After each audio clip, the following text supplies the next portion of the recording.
दोस्तों आज की इस वीडियो में हम लोग भारत के नक्शे को समझने की कोशिश करेंगे। यानी कि भारत के नक्शे पे जितने भी राज्य हैं या केंद्रीय शासित प्रदेश हैं उनको याद करने की कोशिश करेंगे। अक्सर मैं देखता हूं कि जितने भी स्टूडेंट्स हैं वो सवाल पूछते रहते हैं कि हमें नक्शा याद नहीं रहता है, क्या करें, कोई सिंपल ट्रिक है कि नहीं है।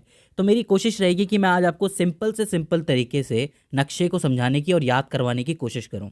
और मेरा विश्वास मानिए कि नक्शे को याद करना बहुत ही आसान है। तो हम बिना किसी देरी के उसको समझने की कोशिश करते हैं। तो देखो, आपके सामने भारत का नक्शा कुछ इस तरीके से दिया हुआ है। अब अगर मैं आपसे पूछूं कि सबसे पहले आपको नक्शे में कौन सी चीज़ याद रहती है, वो सब छोड़ दीजिए, क्या याद नहीं रहता है। मैं आपसे पूछता हूँ सिंपली, अगर नक्शा आपके सामने आ जाता है तो सबसे पहले आपको क्या याद रहता है। मुझे उम्मीद है कि ज़्यादातर बच्चों को राजस्थान याद रह जाएगा, क्योंकि इसका एरिया सबसे बड़ा है और ये दिखता भी अलग है। इसके अलावा जो बीच में जो मध्य प्रदेश कहलाता है वो मध्य का हिस्सा भी याद रह जाएगा। दो चीज़ें तो रहेंगी। तीसरी चीज़, जम्मू कश्मीर भी याद रह जाएगा। लेकिन आपको पता है कि 31 अक्टूबर 2019 के बाद जम्मू कश्मीर और लद्दाख को अलग करके केंद्रीय शासित प्रदेश बना दिया गया है। तो दो चीज़ें ये हो जाती हैं। ठीक है, हो सकता है कि आप में से कई लोग और किसी राज्य से हों तो उन्हें अपना राज्य याद रह जाए। अब ये बात बताना मेरे लिए बहुत मुश्किल है, लेकिन हम एक पैटर्न को फॉलो करके चलते हैं। देखिए, नक्शे को जब भी आप शुरू करें तो आप नीचे से शुरू करें, क्योंकि नीचे का हिस्सा अगर आपको याद रहेगा तो कहीं ना कहीं बेस आपका बन जाएगा। ऊपर वाला तो आपको याद है ही, जम्मू कश्मीर वाला। तो देखो, नीचे की तरफ आप आओगे तो नीचे वाले हिस्से को हम कहते हैं साउथ जोन ऑफ इंडिया, यानी कि साउथ इंडिया। अब अगर साउथ जोन में हम देखेंगे तो साउथ जोन में हमें 5 राज्य मिलेंगे।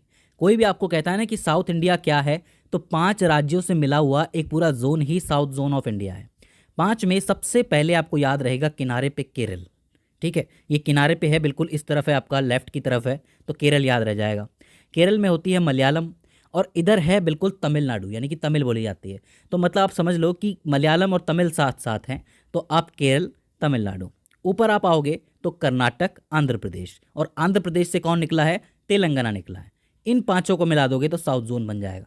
बताओ, कोई दिक्कत है क्या? केरल है, तमिलनाडु है, कर्नाटक है, आंध्र प्रदेश है, और आंध्र प्रदेश से निकला तेलंगाना। ये चीज़ हो जाती है। अब देखो, ये तो साउथ वाला पार्ट हो गया। अब हमें ऊपर जाना है, तो अब हम वेस्ट की तरफ चलते हैं। और वेस्ट में आपको दो चीज़ें याद रखनी है, एक है महाराष्ट्र, एक है गुजरात। देखो, सारा का सारा व्यापार जो है हम लोग समुद्र से करते हैं, और गुजराती लोग जो है व्यापार के लिए फेमस होते हैं। तो समुद्र के पास हमेशा गुजरात रहेगा, इसके अलावा महाराष्ट्र रहेगा, क्योंकि सपनों की नगरी है तो समंदर से होके ही गुजरेगी। तो महाराष्ट्र और गुजरात याद रखने में कोई दिक्कत है? अब गुजरात में इतना व्यापार कर लिया, महाराष्ट्र से इतना काम कर लिया, तो सीधी सी बात है, एंजॉय करने भी जाना है, थोड़ा घूमने भी जाना है, तो आ जाता है आपका गोवा। अब गोवा की खास बात यह है कि क्षेत्रफल की दृष्टि से ये सबसे छोटा राज्य है। तो समझो कि महाराष्ट्र और कर्नाटक के बीच में कहीं दबा हुआ है समंदर के किनारे गोवा। तो आपका साउथ जोन कंप्लीट हो जाता है, वेस्ट जोन कंप्लीट हो जाता है। याद रखना, वेस्ट जोन के लिए हमने राजस्थान को भी ले लिया है, तो राजस्थान, गुजरात, महाराष्ट्र से वेस्ट याद रख सकते हैं, और नीचे के 5 से साउथ याद रख सकते हैं। अब इसके बाद हम ऊपर चलते हैं, यानी कि ऊपर नॉर्थ की तरफ। अब नॉर्थ में मैंने आपको लद्दाख बता दिया, जम्मू एंड कश्मीर बता दिया। अब देखो, राजस्थान की जो बोली है वो मारवाड़ी है मेनली, और मारवाड़ी जो है वो कहीं ना कहीं हरियाणवी से मिलती है। तो ये आपस में ही है, मिले हुए ही हैं। तो सीधी सी बात है कि बोली की वजह से हम याद रख सकते हैं कि राजस्थान के पास है हरियाणा। अब हरियाणा की हल्की सी बोली पंजाब से भी मिलती है आगे चल के, तो आगे पंजाब आ जाता है। और पंजाब की सीधी बोली जम्मू एंड कश्मीर से नहीं मिलती है, लेकिन हिमाचल थोड़ा पहुंच जाता है वहाँ पे, तो हिमाचल प्रदेश आ जाता है। तो ये 3 जुड़े हुए हैं, हरियाणा, पंजाब, हिमाचल प्रदेश। याद रखना, हरियाणा, पंजाब, हिमाचल प्रदेश।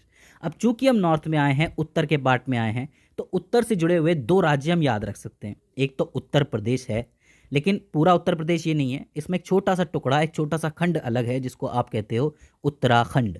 तो उत्तराखंड, उत्तर प्रदेश साथ में याद रखा जा सकता है। तो नॉर्थ में क्या क्या है? जम्मू एंड कश्मीर है, लद्दाख है, इधर से 3 है, हरियाणा, पंजाब, हिमाचल प्रदेश। भाषाओं से याद रख सकते हो, और सबसे बड़ा राजस्थान तो है ही। तो उत्तर प्रदेश, उत्तराखंड हो जाता है। यहाँ नहीं जाना, यहाँ नेपाल है, नेपाल से अपने कोई लेना देना नहीं है फिलहाल। ठीक है, अब देखो, हम नीचे से ऊपर आए हैं। अब सीधी सी बात है कि हमारा जो शरीर होता है उसमें इस जगह पे लेफ्ट में, थोड़ा सा हल्का सा लेफ्ट में क्या होता है? हार्ट होता है। हार्ट का मतलब होता है दिल, तो दिल से निकलती है दिल्ली। अब दिल्ली जो है वो आपको बहुत छोटी सी जगह मिलेगी, क्योंकि दिल्ली कोई राज्य नहीं है, लेकिन फिर भी सबके लिए ज़रूरी है। सीधी सी बात है, सारे काम वहीं से चलते हैं। तो आपका हरियाणा और उत्तर प्रदेश के यहाँ पे कहीं आपको दिल्ली मिल जाएगी। सिर्फ यहाँ पे आपको डिनोट करना है कि दिल्ली यहाँ पर है। ठीक है, तो आपका नॉर्थ जोन भी पूरा हो जाता है, वेस्ट जोन भी पूरा हो जाता है, साउथ जोन भी पूरा हो जाता है। आइए अब थोड़ा नीचे की तरफ चलते हैं। यहाँ आपको आंध्र प्रदेश है। आंध्र प्रदेश से जब आप आगे जाओगे ना, तो 3 ऐसे राज्य मिलेंगे जिनकी बोलियाँ बहुत ज़्यादा मिलती हैं और बिल्कुल लाइन से चलेंगे वो राज्य। एक आता है आपका उड़ीसा, इसके ऊपर आता है आपका झारखंड और इसके ऊपर आता है आपका बिहार। बिहार, झारखंड, उड़ीसा मिलते जुलते हुए से राज्य लगते हैं, कोई दिक्कत नहीं होनी चाहिए। और इन सबसे अलग थोड़ा सा वेस्ट में चला जाता है आपका वेस्ट बंगाल। वेस्ट बंगाल के राइट में मत जाना, वहाँ पे आपका बांग्लादेश आ जाता है, ईस्ट बंगाल आ जाता है, उसको छोड़ देना, वो अलग है। हमें सिर्फ ये याद रखना है कि उड़ीसा, झारखंड और बिहार की एक लाइन है जिससे राइट की तरफ आपका वेस्ट बंगाल पड़ता है। ठीक है, अब देखो उड़ीसा, झारखंड और बिहार की एक लाइन बन रही है, मध्य में मध्य प्रदेश है ही, राजस्थान, गुजरात, महाराष्ट्र जुड़े हुए हैं, उत्तर प्रदेश, उत्तराखंड जुड़े हुए हैं, इधर से पूरा साउथ जुड़ा हुआ है, तो बीच में ये जगह रह गई। तो ये इन लोगों का क्या 36 का आंकड़ा है क्या? जी हाँ, ये है आपके नाराज फूफा जी, यानी कि 36 के आंकड़े वाले छत्तीसगढ़ साहब। तो इनको आप अलग से याद रख सकते हो कि इनके साथ कोई लाइन नहीं है, ये अकेले रहते हैं। कभी कभी ये झारखंड से बना लेते हैं, कभी ये उड़ीसा से बना लेते हैं, कभी जीजा जी मिल जाते हैं, कभी साले साहब मिल जाते हैं। फूफा जी को खुश रखने के लिए हर कोई कोशिश करता है, तो छत्तीसगढ़ को आप याद रख सकते हो। आओ अब हम चलते हैं अपने ननियाल की तरफ, चलते हैं मामा के यहाँ चलते हैं। बहुत अच्छी जगह है, हमारे देश की सबसे खूबसूरत जगहों में से एक है the north east. North east में घुसने का रास्ता क्या है? वेस्ट बंगाल है। ये जो वेस्ट बंगाल है, यहाँ से घूम के एक रास्ता नॉर्थ ईस्ट की तरफ जाता है, मगर उससे पहले दो देशों के बीच में एक जगह फंसी हुई है जिसका नाम है सिक्किम। सिक्किम आपका नेपाल से भी जुड़ा है और भूटान से भी जुड़ा है। इसका मतलब ये है कि दो देशों के साथ ये अपनी सीमाओं को शेयर कर रहा है। काफ़ी इंपॉर्टेंट जगह है, लेकिन थोड़ी सी हट रही है, इसीलिए यहाँ पे है, इसको याद रखना है। अच्छा, वेस्ट बंगाल से जो रास्ता जाता है उसको आप कहते हो चिकन नेक, और चिकन नेक से आप अंदर घुसते हो तो आपको बहुत खूबसूरत जगह देखने को मिलती है, असम और मेघालय। देखो, असम के नाम से आपको चाय याद आ जाएगी। अब चाय की पत्ती असम में उग रही है, लेकिन चाय में थोड़ा पानी भी तो डालना पड़ेगा ना भाई। इतने अमीर तो नहीं है हम लोग कि सिर्फ दूध डाल के पिएं, और मोटी चाय तो हजम भी नहीं होती, मुझे तो नहीं होती, आपको होती होगी। तो मैं पानी डालता हूँ, और पानी डालने के लिए हमें पानी चाहिए जो हमें मेघालय से मिलता है, क्योंकि वहाँ पे मेघ बहुत है, पानी बहुत बरसता है, सीधी सी बात है। तो असम, मेघालय, चाय पानी याद रह जाएगा। पूरे के पूरे देश के दिन की शुरुआत यहीं से होती है, चाय पानी से ही होती है। ठीक है, हाँ, कुछ लोग कॉफ़ी भी पीते होंगे, वो एक अलग बात है। चलो आगे चलते हैं। अब यहाँ पे आपको दो राज्य सिंपली याद रह सकते हैं जो कि नीचे की तरफ हैं आपके। एक है मिजोरम और एक है त्रिपुरा।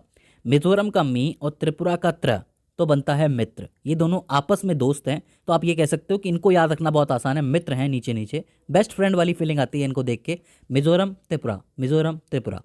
इसके बाद तीन जगह आपकी खाली बचती है। एक आपका ऊपर आता है अरुणाचल प्रदेश, इसके बाद नागालैंड और इसके बाद मणिपुर। तो आप एक लाइन से भी याद रख सकते हो इसको, अरुणाचल प्रदेश, नागालैंड, मणिपुर एक हो गया, मिजोरम, त्रिपुरा, मित्र एक हो गया। तो मतलब नॉर्थ ईस्ट में तीन पार्टियां हो गई। एक है आपका चाय पानी यानी कि असम और मेघालय, एक हो गया आपका अरुणाचल प्रदेश, नागालैंड और मणिपुर, ये तीन अलग हैं। एक आपका मित्र हो जाता है यानी कि मिजोरम और त्रिपुरा। इस तरीके से आपका नॉर्थ ईस्ट का पूरा मामला सेट हो जाता है। तो अब आपने देखा कि कितना आसान है पूरे देश को याद रखना। नीचे से आपका साउथ जोन है, इधर आपका वेस्ट जोन है, ऊपर आपका नॉर्थ जोन है। नॉर्थ जोन में एक अलग से चल रहा है उत्तराखंड और उत्तर प्रदेश का। इधर आपकी एक लाइन चलती है उड़ीसा, झारखंड, बिहार की। यहाँ पे वेस्ट बंगाल थोड़ा अकेला है, और बीच में फूफा जी तो हैं ही आपके छत्तीसगढ़ वाले, तो कोई दिक्कत ही नहीं आती है। तो अब मुझे उम्मीद है कि आपको पूरा नक्शा याद हो गया होगा। लेकिन एक मिनट, एक चीज़ अभी और बाकी है, वो है एक हमारा लक्षद्वीप और एक हमारा अंडमान निकोबार। इसको तो याद रखना बहुत ही आसान है, क्योंकि ये थोड़े से अलग अलग थोड़ा सा रहते हैं, थोड़ा समुंदर के किनारे रहते हैं, थोड़ा बीच में रहते हैं, बीच ही बीच है यहाँ पे। इसको याद रखना बहुत मुश्किल नहीं है, ठीक है। सो आपको याद हो गया होगा, लक्षद्वीप है, अंडमान निकोबार है। अगर इसके बाद भी इसके अंदर आपको कोई दिक्कत आती है, कोई क्वेरी आती है, तो आप हमें कमेंट सेक्शन में बता सकते हैं। तो दोस्तों, आज की इस वीडियो के अंदर बस इतना ही। सी यू इन द नेक्स्ट।